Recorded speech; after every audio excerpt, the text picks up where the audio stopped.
Good afternoon, teacher and classmates. My name is Sofia Disnarda Jorge Ramírez. Today I want to talk about a very important issue is that despite being in the 21st century, is seen daily cultural discrimination in educational space, whether due to nationality, skin color, or another aspect. This problem directly affects our coexistence and respect for diversity. In this presentation, I will address three key points. First, I will describe a problem related to interculturality. Then, I will share my personal point of view on this issue. Finally, I will use concrete results to help solve the problem from the perspective of global citizenship. Problem presentation. Cultural discrimination in education.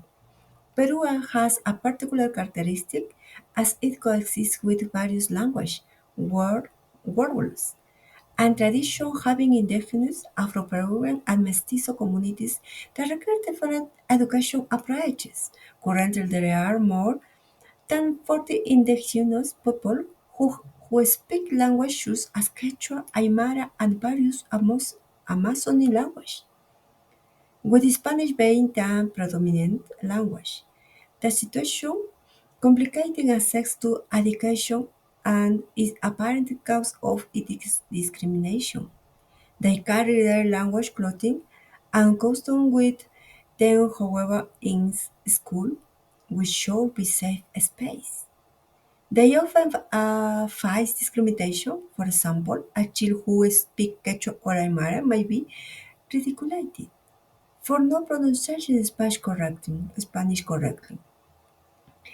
Or a girl here who wears traditional clothing may be excluded by her peers.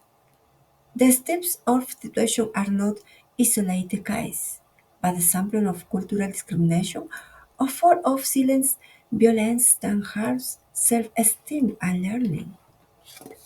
My personal point of view. From my perspective, this problem stems from a lack of appreciation for difference, even though we live in diverse societies. We often ask if there were only one normal or accepted way of paying. This attitude goes against the principles of global citizenship, which call for empathy, respect, and justice. Democratic citizenship is not just about voting or knowing our rights, it's also about recognizing and respecting others, even if they think, dress, or speak differently from Jews. In fact, this issue is very concerning because even adults unknowingly pass over prejudice to children. Contribution to the solution. I believe the solution lives intercultural education. It shouldn't be a separate subject, but rather approach the teach and living together. Some important proposals included. Organizing school activities and celebrating cultural items such as cultural fairs, native language days, or visit to local communities. Encourage in cultural dialogue in classrooms, allowing all students to share their family stories and learn from one another. Providing teacher training on topics such as diversity, racism, and democratic values. Above all, teaching that all cultures are equally valued, there are no superior or inferior cultures.